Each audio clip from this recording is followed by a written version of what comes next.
로마서 1장 말씀을 묵상을 하겠습니다. 사람들은 지혜를 얻기 위해서 많은 시간들을 투자를 합니다. 공부를 하는데 요즘은 유치원부터 시작해서 초등 6년, 중등 3년, 고등 3년, 대학교 4년 이것만 계산해도 거의 16년이죠. 16년인데 거기에다가 대학원 또 입시 준비 이런 거 포함하면 거의 20년 가까이를 공부하는 데 시간을 보냅니다. 직장 가기 위해서 자격증도 따고 더 좋은 삶을 이루기 위해서 다양한 정보를 또 습득하기도 하는데 오늘날은 그 어느 시대보다도 지식을 습득하기가 좋은 시대인데 손에 이제 컴퓨터를 들고 다니잖아요. 우리가 사용하는 이 스마트폰은 컴퓨터예요. 검색을 하면은 모든 정보를 전 세계에 있는 정보를 순식간에 얻을 수 있는 그런 정보의 홍수 시대에 살아가고 있다는 거예요. 이렇게 지식이 많아졌음에도 정보가 넘쳐남에도 불구하고 이 세상은 왜 이렇게 더 혼란스러운가? 자, 사람들은 세상적인 지식을 가졌지만은 성경적 지혜를 모르고 살아가기 때문이에요. 세상의 지혜는 너무 풍성한데 하나님이 주시는 지혜를 가지지 못하기 때문에 세상은 더 혼란스럽고 앞으로의 시대는 더 걱정이 되는 것이죠. 하나님 우리에게 지혜를 주시기를 원하셔요. 자, 잠언에 보면 다윗의 아들 이스라엘 왕 솔로몬의 잠언이다 그랬는데 처음 시작이에요. 이 다윗의 아들 솔로몬이 거의 대부분 잠언서를 기록을 했습니다. 저자가 또 아굴의 잠언들 르무엘 왕도 쓰여졌는데 거의 대부분 솔로몬이 다 기록한 것입니다. 이는 지혜와 훈계를 알게 하며 명철의 말씀을 깨닫게 하며 지혜롭게 공의롭게 정의롭게 정직하게 행하게 합니다. 그랬어요.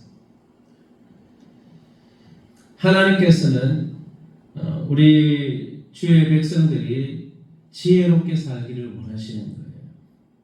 부모가 자녀를 볼 때 자녀가 올바른 길로 살아가기를 원하지 않습니까? 그래서 하나님께서 우리에게 이 좋은 삶을 살기를 원하시는 것이죠. 인생의 사용 설명서와 같은 그런 중요한 책입니다. 올바른 선택을 하게 하고 분별력을 가지게 하고 삶의 지혜와 통찰력을 주는 그런 지혜로운 책입니다. 그래서 5절에 말하죠. 지혜 있는 자는 듣고 학식이 더할 것이요.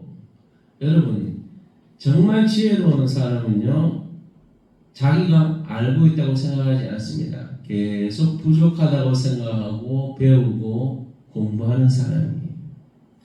우리는 항상 하나님의 말씀을 배우려고 할 때 하나님께서 우리를 더욱더 지혜롭고 명철한 사람으로 변화시켜 주실 줄로 믿습니다. 네. 또한 죄의 유혹이 계속해서 따라온다는 걸 말하고 있어요.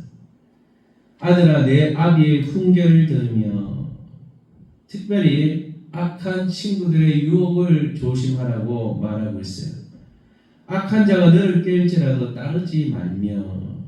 요즘에 넷플릭스에서 2주째 1위를 하고 있는 참교육이라는 드라마가 있는데 거기 악한 친구들이 막 빼어가지고 그 인터넷 도박을 하게 하고 또 막 그 도박하는 것뿐만 아니라 거기에서 막 마약을 유통하고 이런 내용들이 나오는데요. 그게 내용들이 없는 내용을 지어낸 게 아니라 실제로 픽션입니다. 실제 있는 내용을 좀 각색을 해서 만든 드라마인데 지금 중고등학생들이 심각한 게 한국에서 이제 촉법 제도가 있지 않습니까? 어린 나이의 애들은 모르기 때문에 법에서 지어야 된다는 걸 악용해서 아이들이 중학생들이 마약을 유통시키고 또 인터넷을 통해서 핸드폰을 통해서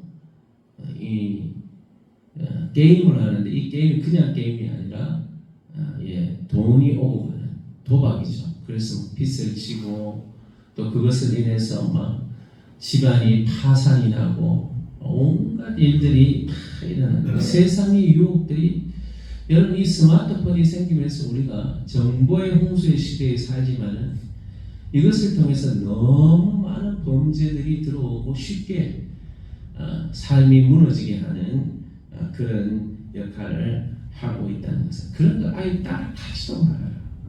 그 길을 따라가지도 말아요. 그래서 아이들이 막 게임하니까 처음에는 프로그램을 그렇게 짜놓거든요. 돈을 좀 따게 만들었다가 이제 계속해서 이제 나중에는 빚을 지어서 계속 이제 뭐 사채를 쓰면서 오락을 하는 그런 이 거짓들이 세상에 가득하다는 겁니다. 뭐 이거 하면은 돈 벌 수 있다라고 막 유혹해서요. 쉽게 성공할 수 있다라고 유혹하는데 이것이 다 죄에 빠지도록 하는 악한 죄의 게임이다. 인간의 탐욕을 이용해서 범죄하도록 빠뜨린다는 것이죠. 그래서 이익을 탐하는 자와 길은 다 이러하여 자기의 생명을 잃게 하느니라 그랬습니다. 이익을 탐하는 어떤 이득을 보려고 뭐 계략을 꾸미고 뭐 악한 자가 깨는 것 결국은 자신을 무너뜨린다는 거예요. 그래서 하나님은 이 사람의 유혹의 소리를 듣지 말고 하나님의 음성을 들으라고 말씀을 하시는 거예요. 그런데 지혜는 오늘도 우리를 부르고 있다는 거예요. 지혜가 길거리에서 부르며 광장에서 소리를 높이며 그랬어요. 여러분 이 지혜의 소리가 얼마나 많이 퍼져나갑니까? 요즘에 뭐 인터넷만 켜면 뭐 핸드폰만 켜도요. 하나님의 말씀들이 줄줄줄줄줄 흘러나옵니다. 그런데 이렇게 말씀이 풍성한 시대, 설교가 많고 이런 시대, 또 하나님이 부르고 있는 이런 시대에 중요한 것은 사람들이 듣지 않는다는 거예요. 내가 불렀으나 너희가 듣기 싫어했고 하나님의 말씀이 이렇게 많이 전해지고 뭐 인터넷만 크면 성경 말씀이 줄줄 흘러나오고 하나님 말씀이 흘러나오는데도 불구하고 사람들이 무시하고 살아간다는 거예요. 결국 이 지혜자의 책망을 무시하면 어떻게 되느냐? 그 무시한 결과를 너희가 다 받게 된다는 거예요. 지혜를 선택하는 사람, 그렇지 못한 사람이 있는데 지혜자의 이 책망을 듣기 싫어하고 교훈을 멸시하고 한 사람들은 어떻게 되냐? 재앙을 만날 수 있게 된다는 거예요. 그래서 그 재앙 때문에 두려움과 공포로 인해서 근심과 슬픔이 임하게 될 것이다. 결국은 세상의 죄악의 길을 걸어가게 되면 이러한 결과가 닥쳐오게 된다는 것입니다. 그래서 재앙의 날이 올 때에 지혜를 불러도 대답이 없고 부지런히 지혜를 찾아도 만나지 못하게 될 것이다 그러는 거예요. 지식을 미워하며 여호와의 경외하기를 즐겨하지 아니한 결과인 것이죠. 결국은 하나님의 말씀을 거부하고 외면한 사람들의 결과는 결국 근심과 슬픔이고 책망이 따라온다는 거예요. 이것은 뭐냐? 자기가 뿌려놓은 행동에 대한 열매라는 거예요. 결국 하나님 없이 하나님의 지혜를 거부하고 살아가는 사람들은 그 삶에 대한 자기의 선택에 대한 결과와 열매를 거두게 된다는 것이죠. 네. 그래서 어리석은 자는 결국 자기를 죽음의 길로 이끌게 되고 미련한 자는 안일함 때문에 멸망의 길로 가게 된다고 이 지혜자는 말하고 있어요. 그런데 반대로 하나님의 말씀을 듣고 지혜를 따라가는 사람들은 어떻습니까? 지혜를 따라가는 사람들은 오직 내 말을 듣는 자는 평안히 살며 재앙에 두려움이 없이 안전하리라. 예. 하나님 말씀을 듣고 이 말씀을 따르는 사람은 고난 속에서도 하나님 평안을 주시는 거예요. 재앙의 두려움이 없이 안전하리라. 때로는 고난이 오기도 하는 것 같은데 마음이 너무 평안한 거죠. 하나님이 지켜주시니까 말씀이 붙잡아주는 삶을 살아가게 된다는 것입니다. 여러분, 세상에 가면요, 세상 사람들은 성공하라고 말해요. 성공하고 돈을 많이 벌어야 됩니다. 그냥 지식을 많이 가져야 됩니다. 세상의 지식을 많이 배워야지 좋은 일을 할 수 있습니다라고 말합니다. 그런데 성경에 말하죠. 여호와를 경외하는 것이 지식의 근본이다. 하나님이 주시는 지혜, 하나님이 주시는 말씀 속에 나오는 이 지혜를 통해서 우리가 세상을 분별할 수 있어야 되는 이것이 옳은 것인지 그런 것인지, 이것이 죄의 유혹인지 하나님의 뜻인지 분별하려면 하나님의 말씀이 있어야 돼. 하나님의 지혜가 깨달아져요. 지혜가 있어야 되는 거예요.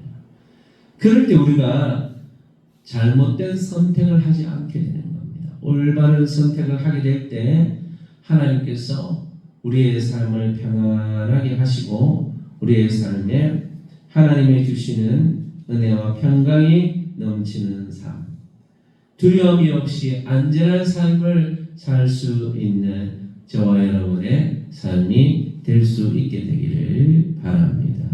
이 시간 우리가 기도할 때 여러분, 우리 어른의 세대들은 이제 많은 인생을 살았지만 우리 자녀의 세대들은 아직 인생이 많이 있지 않습니까?